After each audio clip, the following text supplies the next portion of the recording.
Si vous perdez tout, loueriez-vous encore Dieu? Avez-vous déjà perdu quelque chose?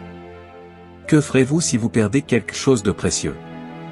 Il y avait un homme dans la Bible qui s'appelle Job, il a tout perdu en un jour, son bétail qui couvre toutes les montagnes, ses serviteurs, et ses enfants. Tout cela lui est arrivé comme une tempête, mais il ne s'est pas plaint contre Dieu, mais au contraire, il est venu à Dieu pour chercher et il a finalement tenu ferme dans son témoignage de Dieu en s'appuyant sur Dieu.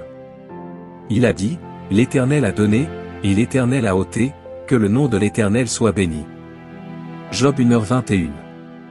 Si un jour nous perdons quelque chose de précieux, pourrons-nous tenir ferme dans le témoignage de Dieu comme Job? Ce n'est pas si facile. Alors pourquoi Job a-t-il encore loué Dieu lorsqu'il a tout perdu?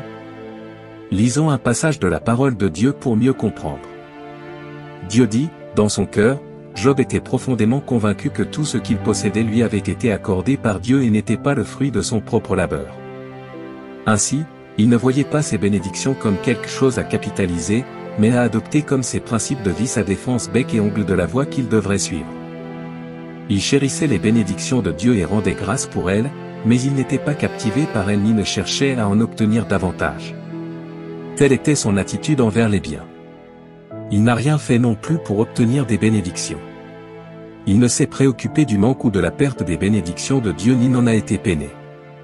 Il ne fut pas pris d'un délire, fou de joie, à cause des bénédictions de Dieu, n'ignora pas sa voie, ni n'oublia sa grâce à cause des bénédictions dont il jouissait fréquemment. L'attitude de Job envers ses biens révèle sa véritable humanité. Premièrement, Job n'était pas un homme avare, ni exigeant au sujet de sa vie matérielle. Deuxièmement, Job n'a jamais craint ni eu peur que Dieu lui enlève tout ce qu'il avait. Telle était son attitude d'obéissance envers Dieu dans son cœur, c'est-à-dire qu'il n'avait aucune exigence ni doléance concernant le moment où Dieu le dépouillerait ni la possibilité qu'il le fasse. Il n'en a pas demandé la raison, mais a seulement cherché à obéir à ses arrangements. Troisièmement, il n'a jamais cru que ses biens provenaient de son propre labeur, seulement qu'ils lui avaient été conférés par Dieu. Telle était la foi de Job en Dieu et cela montre sa conviction. Si vous traversez une période difficile, des dilemmes ou des épreuves et que vous vous sentez dépassé, faites-le nous savoir et nous vous offrirons de l'aide.